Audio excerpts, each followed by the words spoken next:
আসসালামু আলাইকুম। কই মাছ ভেজে নিচ্ছি আমি। কই মাছ লবণ হলুদ একটু ঝালের গুঁড়া দিয়ে মাখিয়ে রেখেছিলাম।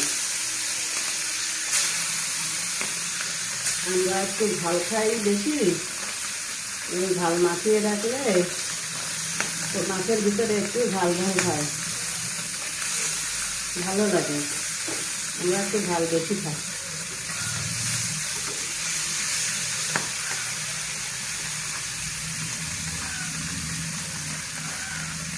যারা ঝাল পছন্দ করেন কম, তারা ঝালের গুঁড়া না দিলেও হয়, লবণ হলুদ দিয়ে মাথায় রাখলেও হয়।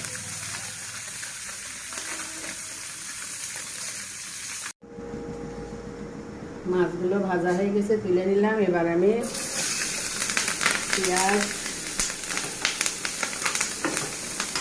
কাঁচা তেল ভেজে নেব, ঝালের ভাজি করবো।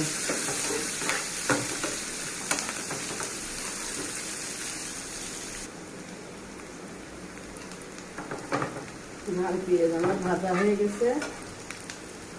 হলুদের গুঁড়া পরিমাণ মতো লবণ দিয়ে দিলাম।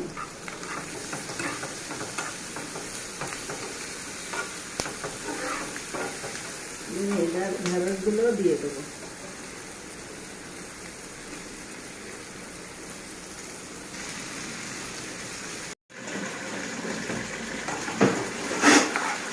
এভাবে নাড়াচাড়া করে ঢেঁড়স ভাজি করবেন।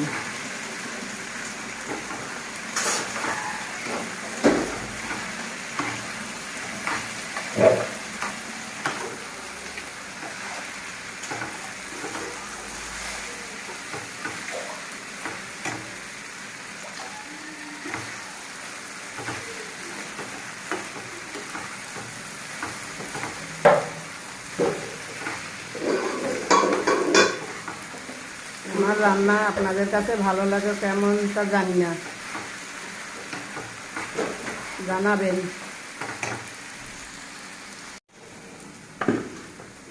ভাজি আমার হয়ে গেছে।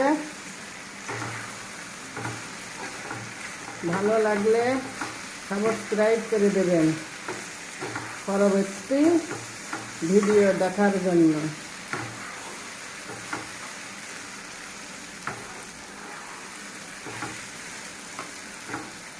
আল্লাহ হাফেজ।